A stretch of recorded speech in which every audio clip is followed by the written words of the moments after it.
Hello friends, welcome back to channel. నేను ఈరోజు వీడియోలో అందరికీ యూజ్ అయ్యే కొన్ని టిప్స్ అయితే షేర్ చేస్తున్నాను. ప్లీజ్ ఈ వీడియోని స్కిప్ చేయకుండా లాస్ట్ వరకు చూడండి. ఆ టిప్స్ ఏమని చూద్దాము. టిప్ నెంబర్ 1, మనము బుట్ట యూజ్ చేస్తాము. అంటే మనము వాష్ చేసే బట్టలు అన్నీ కూడా ఈ విధంగా బుట్టలో వేసి పెడతాం కదా.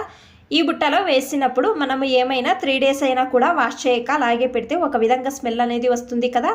తర్వాత బుట్టలో బొద్దింకలు కూడా వెళ్తాయి. మీరు ఏం చేయాలి అంటే మూతకు కొంచెం డబుల్ టేప్ అనేది అతికించండి. తర్వాత దేవుని పూజకు యూజ్ చేసే కర్పూరము ఒక 2 తీసుకొని ఈ విధంగా అతికించండి.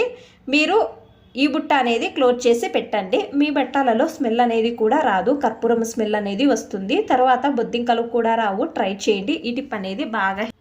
టిప్ నెంబర్ 2, మనము సోప్ యూజ్ చేస్తాము. ఈ సోప్ ప్యాకెట్ను పడేస్తాం కదా. మీరు పడేసే బదులు ఇది మీ బీరువాలో కానీ కబోర్డ్లో కానీ పెట్టండి. ఏ స్మెల్ అనేది రాదు. కబోర్డ్లో బీరువాలో మంచి స్మెల్ అనేది ఉంటుంది. ట్రై చేయండి. ఈ టిప్ అనేది బాగా హెల్ప్ అవుతుంది. టిప్ నెంబర్ 3, మనము ఆనియన్స్ కట్ చేస్తుంటే కళ్ళలో నీళ్లు వస్తాయి కదా. మీరు ఏం చేయాలి అంటే పొట్టు తీసి ఈ విధంగా చాకుకు ఆనియన్ గుచ్చి, నేను ఇక్కడ గ్యాస్ పైన కొంచెం హీట్ చేసుకుంటున్నాను.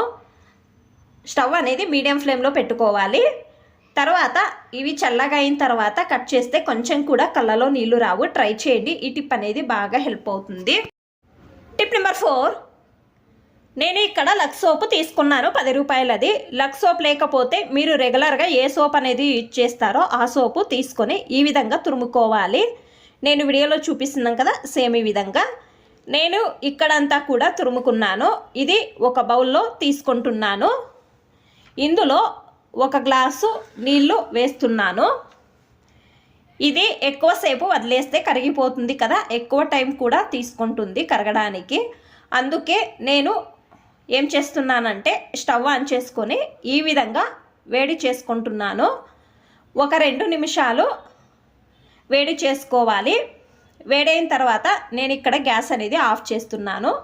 సోప్ అంతా కూడా కరిగింది. మీరు ఇది ఒక 2-3 గంటలు వదిలేయండి. నేను ఒక 2 hours వదిలేసాను. 2 hours అయిన తర్వాత మీకు చూపిస్తున్నాను. సేమ్ మీరు ఈ విధంగా స్పూన్తో మిక్స్ చేసుకోవాలి. తర్వాత కొంచెం కొబ్బరి నూనె 1 టేబుల్ స్పూన్ అంతా వేసుకొని బాగా మిక్స్ చేసుకోవాలి. ఆయిల్ ఎందుకు యూజ్ చేస్తున్నాను అంటే గట్టిగా కాకూడదు అని ఆయిల్ వేసుకొని బాగా మిక్స్ చేసుకోవాలి. సేమ్ హ్యాండ్ వాష్ అనేది ఏ విధంగా ఉంటుందో అలాగే ఉంటుంది. మనము అంగడిలో హ్యాండ్ వాష్ తీసుకొని రావాలి అంటే ఒక 50 నుంచి 60 రూపాయల వరకు పెట్టాల్సి వస్తుంది కదా. ఇది ఒక 10 రూపాయలు అయ్యింది అంతే. నేను ఇక్కడ హ్యాండ్ వాష్ బాటలు ఇంట్లో ఉంటే తీసుకున్నాను. ఇందులో అంతా వేస్తున్నాను. మీరు మామూలు బాటలు తీసుకొని ఒక హోల్ చేసుకొని యూజ్ చేసుకోవచ్చు. ఇది వేసుకోవడానికి నేను వేస్ట్ బాటల్ తీసుకొని ముందు భాగం కట్ చేసుకొని కొంచెం కొంచెంగా వేస్తున్నాను. చూడండి, నేను చూపిస్తున్నాను కదా, ఈ విధంగా ఫుల్ డబ్బా అయ్యింది. ఇది ఒక 1 month వరకు వస్తుంది. నేను చూపిస్తున్నాను హ్యాండ్ వాష్ ఏ విధంగా ఉంటుందో అలాగే ఉంటుంది. ట్రై చేయండి. మీకు అన్ని టిప్స్ ఇష్టమైతే ప్లీజ్ ఒక లైక్ చేయండి. ఇంకా ఎక్కువ మంది నా ఛానల్ని సబ్స్క్రైబ్ చేసుకోకుండా చూస్తున్నారు. ప్లీజ్ సబ్స్క్రైబ్ చేసుకోండి. Thanks for watching. ధన్యవాదాలు.